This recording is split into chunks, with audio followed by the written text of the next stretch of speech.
करी है। इसलिए मैं ये सारा श्रेय हमारे माननीय मुख्यमंत्री जी और हमारे सभी कार्यकर्ताओं को देना चाहूँगा कि उन्होंने अपनी भूमिका जो पार्टी उम्मीद करती थी उस उम्मीद के अनुरूप उन्होंने भी अपनी भूमिका निभाई। हमारे महिला विंग हो, युवा विंग हो, SC/ST मोर्चा हो या पार्टी का मूल जो संगठन है, सब ने अपनी अपनी भूमिका निभाई। मैं सबका बहुत बहुत धन्यवाद देना चाहूँगा। 21 साल बाद सीट पे बीजेपी वापस की है, क्या क्योंकि 2003 के अंदर सुमित्रा सिंह है वो कमल खिला पाई। आप सही कह रहे हैं कि लगभग 2 दशक से अधिक समय निकल गया, हम वो सीट एक बार जीते। लेकिन देखिए, ये परिवार की जो बात होती है ना, केवल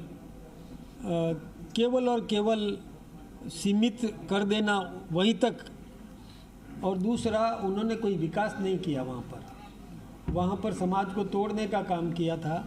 इसलिए वो आप वहाँ अपने झुंझुनू की सीट के बारे में पूछ रहे हैं, तो उन्होंने कोई जनहित का काम नहीं किया और वहाँ हमने काम किया तो जनता ने हमें आशीर्वाद दिया। एक सवाल था, इस पूरे चुनाव के रिजल्ट को हम देखें तो चाहे पार्टी आपकी बीजेपी हो, चाहे कांग्रेस हो, चाहे अन्य पार्टी हो, दिग्गजों को धराशायी कर दिया।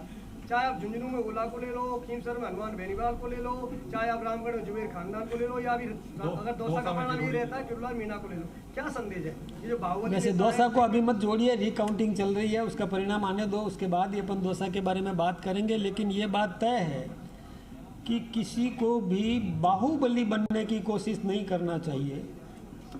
ये जो एक धमकी इस प्रकार की दे देना कि देवली उनियारा में मैं होता तो SDM को 1 की जगह 4 थप्पड़ मारता, ये दम्भ दिखाता है और बाहुबली का और एक संकेत देता है।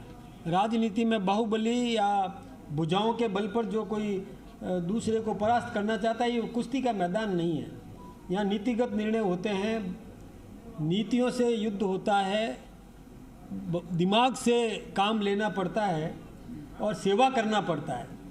अधिक सेवा करने का यदि कोई कंपटीशन करे तो अच्छी बात है, लेकिन मैं मारता, अधिक मारता, ये बात कह देना मैं सोचता हूँ कि किसी भी राजनेता को शोभा नहीं देता। उनको जनता ने सबक सिखाया।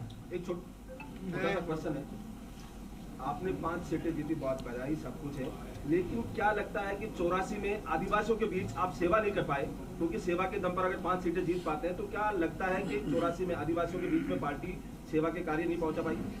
देखिए, वहाँ हमने बहुत काम किया और बहुत काम किया, उसी का परिणाम है कि अभी हम केवल और केवल 23,000 से पिछड़े। पिछली बार हम 74,000 से पिछड़े थे।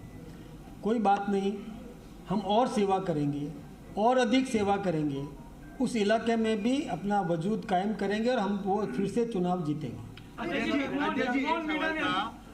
इस चुनाव में परिवारवाद को मुंह की खानी पड़ी है। कोला परिवार झुंझुनू का उदाहरण है, और अभी चूंकि दौसा में तो रिकाउंटिंग चल रही है, यहाँ पर आपने आपके ही मंत्री के भाई को टिकट दिया था। क्या आपको लगता है कि ये कहीं ना कहीं जो आप लोगों की टिकट वितरण की रही उसमें कुछ खामी रही? देखिए, हम तो जनादेश को स्वीकार करते हैं।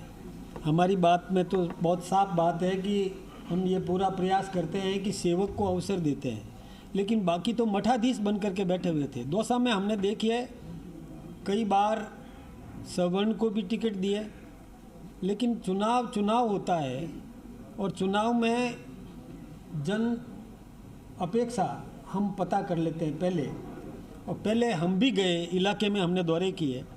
चुनाव में उम्मीदवार की घोषणा से पहले हम लोग गए थे, हमारे प्रभारी जी भी साथ में थे, हमारी उस समय की सह प्रभारी भी हमारे साथ थी। प्रत्येक क्षेत्र में हमने जाकर के और जनता से चर्चा की, कार्यकर्ताओं से राय मशविरा किया, उसके बाद ही हमने मैदान में उम्मीदवार उतारा है। कोई जाति के आधार पर नहीं उतारा, परिवार के आधार पर नहीं उतारा, और हमें आशीर्वाद मिला है।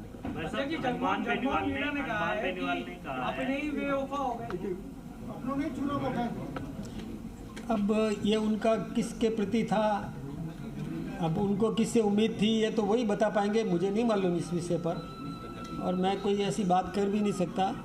मैं तो कह रहा हूँ हमारा संगठन पूरा सक्रिय था। एक रहेंगे तो सेफ मान बेनीवाल रहेंगे, नारा ने ये चल कहा रहा है, है एक रहेंगे तो सेफ तो रहेंगे। अब मैं धन्यवाद दूं, क्या आप क्या पूछना चाहते हो? एक रहेंगे तो सेफ रहेंगे, ये नारा पूरे देश में गूंजा।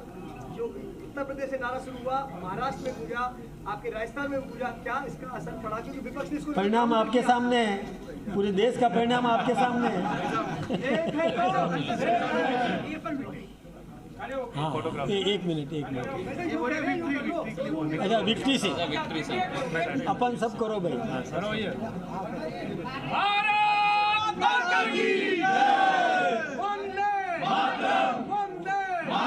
बीजेपी जिंदाबाद था मदन राठौड़ का प्रदेश अध्यक्ष। एक अहम जिम्मेदारी थी कंधों पर, 5 सीट बीजेपी जीतने में कामयाब। ये इस वक्त की एक बड़ी जानकारी आपको दे दें, प्रेस कॉन्फ्रेंस चल रही थी मदन राठौड़ की।